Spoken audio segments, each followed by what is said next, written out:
Sulaiman radhiyallahu anhu, binanggit dito na ikarawang Tirmidhi wal hadis sahihun. Sabi ni Propeta Muhammad, innaka lan tada'a syai'an ittika Allah illa ataka Allah khairan minhu.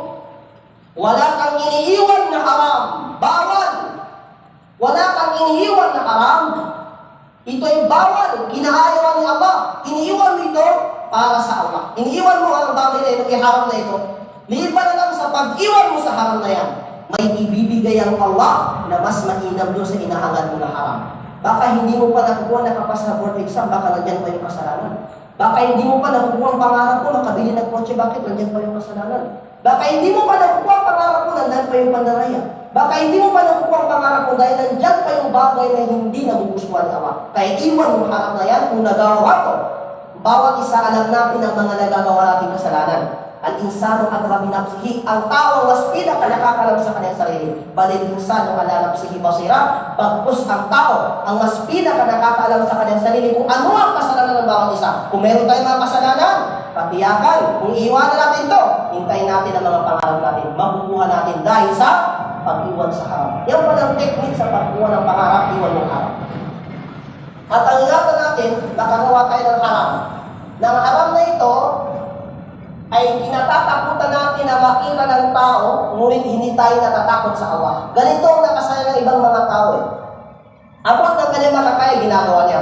Sa paggawa ng kasalanan, nahiya siya sa mga tao, ngunit hindi nahiya sa Allah. Sabi ni Allah, yastahquna minan nasi wala yastahquna min Allah. Sila'y nagtatago sa mga tao, ngunit hindi nagtatago sa Allah. Ito ang gawain.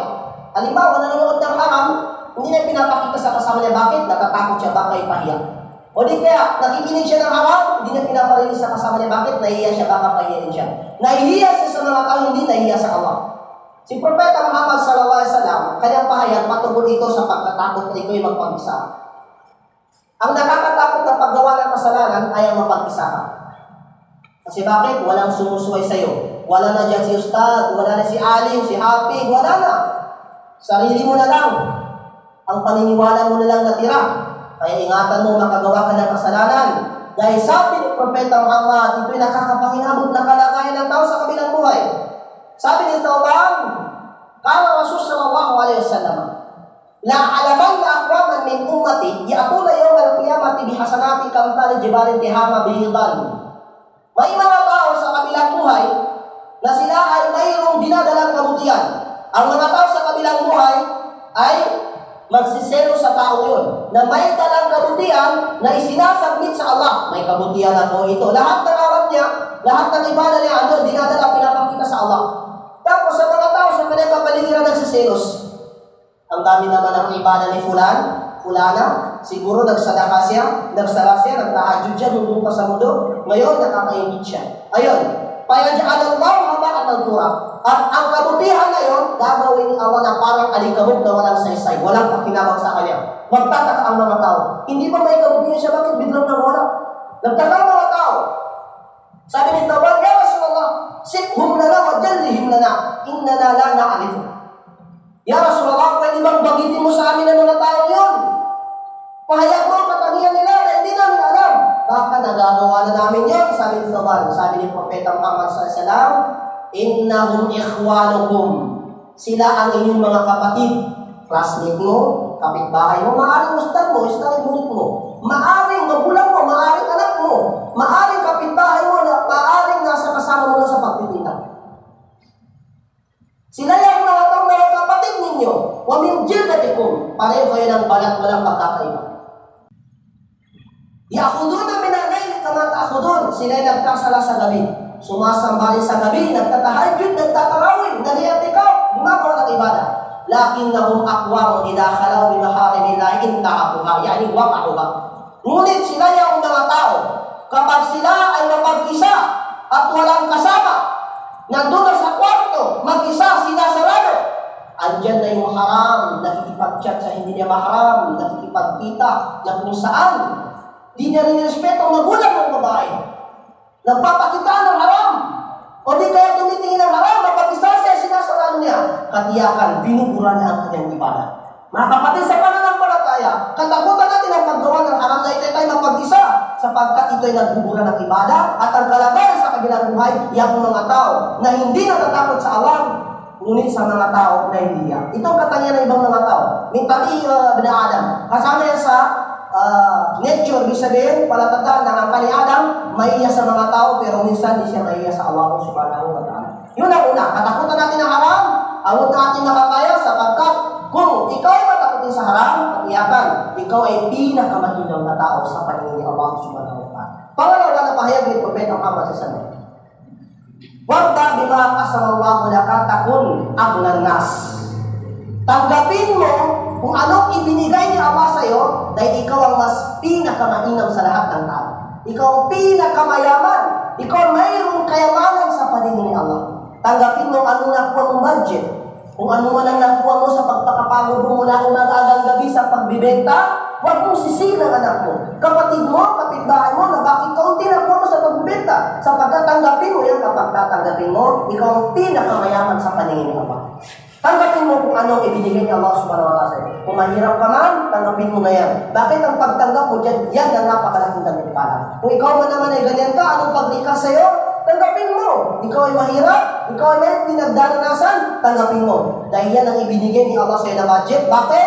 Kapag tatanggapin mo yan, ikaw ang pinakamayaman sa paningin ni Allah. Sa ibang riwayat pa ni Abu Hurairah, wal hadith muttafaqun alayh. Laysa al-ghina an kathratil arad walakin al-ghina bil nafs. Hindi mayaman ang napakaraming kotse. Hindi mayaman ang napakaraming ng bahay. Hindi mayaman ang napakaraming kayamanan, napakaraming babae. Ngunit ang pinakamayaman, kung ano man ang ibinigay ni Allah sa kanya, siya ay napakadaling makontento. Yan ang pinakamayaman sa paningin ni Allah. Kaya gawin mo na maging mayaman, makontento ka kung mayroon ka. Ilan ang damit mo, ilan ang sasakyan mo, laging motor ka lang nag-iisa, nagsiselos ka sa mga magagandang sasakyan. Tanggapin mo kung ano ibinigay ni Allah subhanahu wa ta'ala. Bakit? Ikaw ang pinakamayaman sa paningin ni Allah subhanahu wa ta'ala. Pangatlo ng payo ni Abu Hurairah, payo ni Propeta Muhammad kay Abu Hurairah. Ya Abu Hurairah, wa ahsin ila jari takun mu'minan. Maging mabuti ka sa iyong kapitbahay para tunay ka ng mu'min, mananampalataya. Hanggang nandiyan pa yung pagpapatulog na napakalakas na naingay mo may anak na di nakakatulog. May nagtatrabaho, nagpapagod, pag-uwi sa gabi tapos humihingay ka. Di kayo na magkapitbahay. Kayo na mag-asawa, nag-aaway kayo, naingay mo yung kapitbahay, hindi mo na ibibigay ka ng kapamilya. At yung kapitbahay hindi nakakapagpahinga dahil sa sama ng iyong pamamaraan. Katiyakan, mayroon kang pausa sa kapitbahay. Alam niyo ba kung itutulong ni Propeta Muhammad? Si Propeta Muhammad sallallahu alaihi wasallam, sa sobrang bait niya, mayroong Yahudi na bata. Ang bata ito nagtatago sa kanyang ama. Pag wala na yung kanyang ama, pumupunta sa bahay ni Propeta Muhammad, naglilinis. Inilinisan ang bahay ni Propeta Muhammad. Bakit? Dahil nakita niya si Propeta Muhammad na sobrang bait na lalaki. Pag alam na niya ang oras ng pag-uwi ng kanyang ama, bumabalik sa bahay. Ilang araw, hindi nakapunta yung bata. At ang bata, may isang araw nagpaalam. Sabi niya, mag-Muslim na ako. Bakit? Si Muhammad ang ganda ng ugali. Di pa niya sinasabi na Rasulullah. Kasi bakit? Baka walang respeto ang naman. Sabi niya, gusto ko mag-Muslim. Sabi niya, ako. So hanggang sa bata, umiiyak. Gusto niya mag-Muslim. Bakit? Dahil sa ganda ng pakikitong ni Propeta Muhammad. Kapit bahay ito ni Propeta Muhammad sa Madina. Isang araw, hindi na nakabisita ang bata. Sabi ni Propeta Muhammad Salam, punta muna ako sa bahay ng ating kapitbahay. Pinuntaan niya. Nung nakita niya, nakahiga ang bata, nagkakasakit. May sakit na bata.